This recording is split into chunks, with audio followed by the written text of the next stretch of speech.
So I know that you keep up on this stuff, but we've watched Musk and Michael Saylor and everybody's saying that Bitcoin's going to continue to go up as the dollar inflates.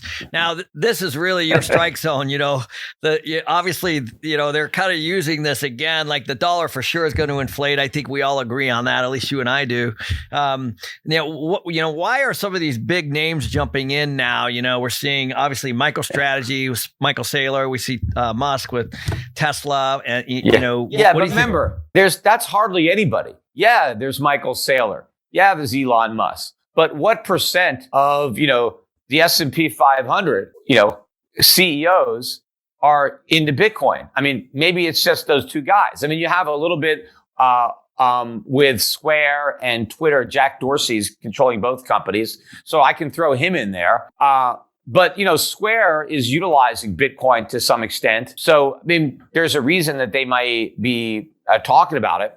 But you're talking about a very small but highly vocal minority. So when you say everybody's talking about it, they're not. I mean, a lot of people are talking about it, but they're not buying it. The only ones that are buying it are, the Elon Musks and the Michael Saylors. But of course, once these guys buy it, they can't stop talking about it because they have to keep talking about it because they got to talk it up.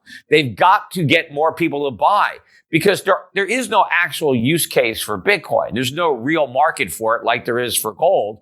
The only market is people who think the price is going to go up. And the only way the price will go up is if more people buy.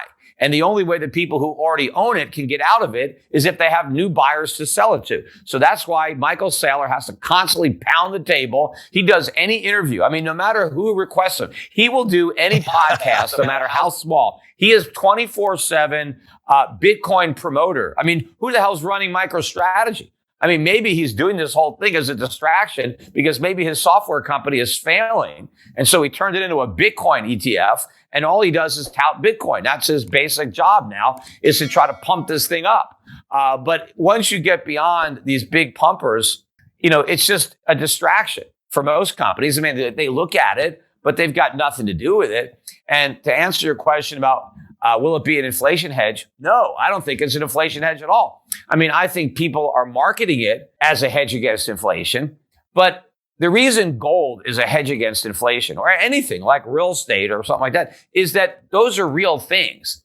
And so when you print more paper, right, now the price of all the things that you buy with paper goes up, right? And commodities are usually some of the most, the first reactors.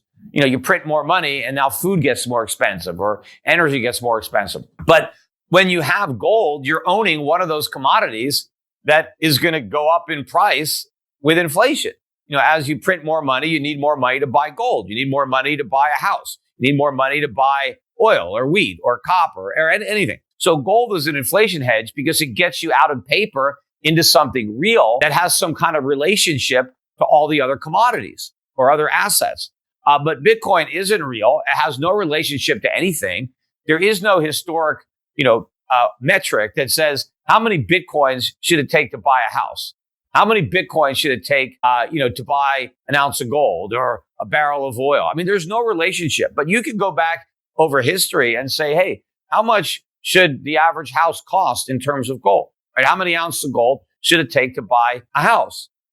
How much gold do you need to buy oil or to buy wheat or to buy copper? I mean, you can go back for hundreds of years or more, and you can kind of look at this and say, okay, well, if paper is going to collapse and I got to get out of paper, and I want to store my purchasing power to buy the things that I need in the future, well, I'll buy gold because gold will hold on to its purchasing power. And then I can use my gold to buy a house or to buy the things that I need. Because if I'm just holding on to dollars, paper, I may not be able to buy anything because the paper can lose so much value. But I think people who think Bitcoin is going to behave like gold are wrong. I mean, first of all, it's not behaving anything like gold now. It just goes straight up. Gold doesn't do that. 10x in a year, Bitcoin right? is just marches to its own drum. It's a pure speculative mania. And we could have a huge outbreak of inflation where gold goes to 5 or 10,000. And in that environment, Bitcoin could go to approach zero. I mean, it's got no relationship to anything other than its own speculative mania. And as soon as the buying dries up, this whole thing is going to collapse, regardless of what's happening to inflation, the dollar, gold, or anything else. So, Peter, we just got done hammering Bitcoin, and I'm very clear on how you feel about it. So, let's talk about a potential crash, because a lot of people are saying the crash is impossible. And I know you study this. I mean, I really love your videos, and obviously you're an economist, so you look at things very differently. What do you say to those people? Well, first of all, clearly a Bitcoin crash is not only impossible or not impossible, it's highly probable. Before we continue, help us by smashing that YouTube like button and subscribe now to this channel.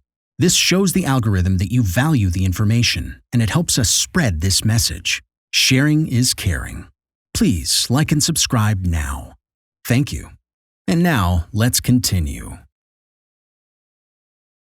It's highly probable because Bitcoin has already crashed many, many times in its 10-year existence. I mean, you look at how many times the price of Bitcoin has collapsed by 70, 80, 90% or more. I mean, it's probably at least a dozen, maybe more. I'm not really sure. So it has a history of crashing.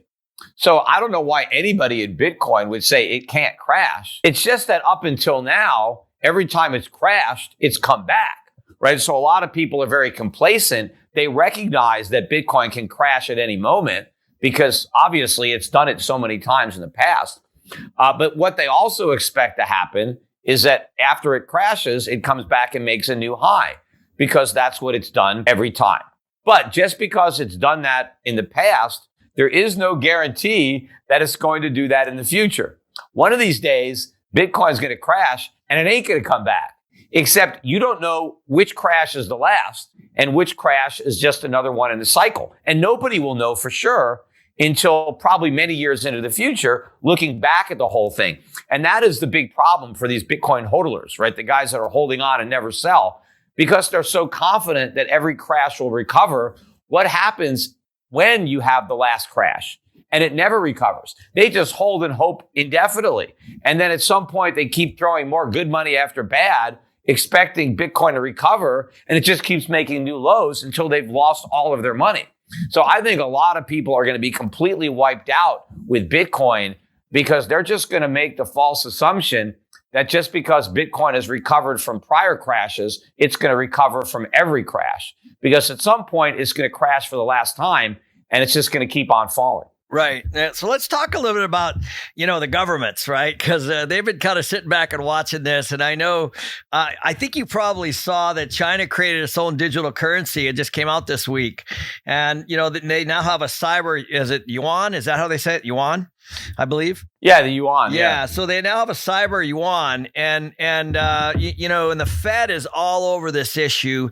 What do you see coming down the road, as some of these governments try to, get back some of this control? Yeah, well, certainly a digital sovereign fiat currency is much different than Bitcoin, right? So the digital yuan will basically be one for one at all times with the paper yuan. And in fact, the Chinese government has said that they're not going to just simply issue the digital yuan in addition to the paper yuan. They're going to destroy a paper yuan every time they issue one in digital form. So it's not a net increase in inflation, right? The money supply is not going to expand as they create digital yuan. They're simply going to replace some of the paper money supply with a digital money supply. And so basically the Chinese consumers will have a choice. They can carry around paper in their wallet, or they can carry the digital yuan in their smartphones, right? So one or the other. Now, I have a feeling that eventually over time, they will phase out completely the paper, because if the Chinese government wants to have complete control over the population and know everything that they do, what better way than to force all your transactions online, where the Chinese government knows everything you buy, right? That way, if you buy something that they don't like, they can arrest you, right? So it's a very oppressive tool, and I don't like this at all, and I don't like the U.S. government having this either. And so, but I think we're going to move in that direction. But I do think that a digital yuan will be very attractive for people around the world to own, because it'll be much easier. Like if you wanted to buy paper yuan right now, what are you going to do? Go to a bank? I mean, how many US banks can you go into and buy yuan? I mean, probably none, right? But if you could just go online and buy yourself some digital yuan at the prevailing exchange rate, I think that could be a real alternative, much better than Bitcoin, because the digital yuan would be very stable. Yuan is a very stable currency. If you look at it, it's pretty, it doesn't vary very much day to day. It's a lot of stability there.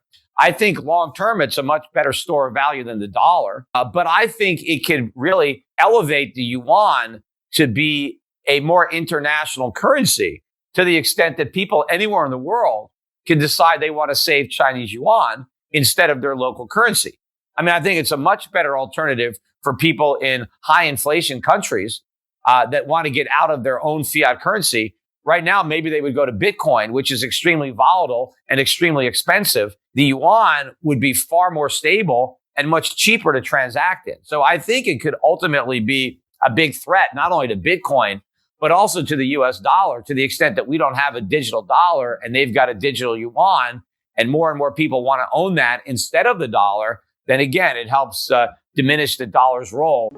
What to do in such a situation? Inform yourself and keep your financial education strong.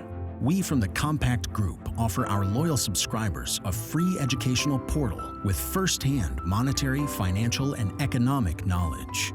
Enter our invite-only Insider Club by clicking the link below.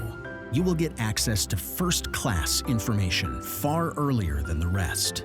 We have prepared a special deal for all our members where you can access a giant pool of Robert Kiyosaki's financial wisdom for just $1. To find out more, simply click the link below and join our Insider Club absolutely free. But there is more you can and should do. Build up several streams of income. More and more people realize that they have to take their future in their own hands, but they don't know how and where to start. We from Compact offer our Insider Club members unique opportunities. Strengthen your financial muscle and get the edge. Click the link below. Become part of our free Insider Club. No financial obligations. But there's one important thing you have to know. You have to become active. So do it now. Become active and see you on the other side.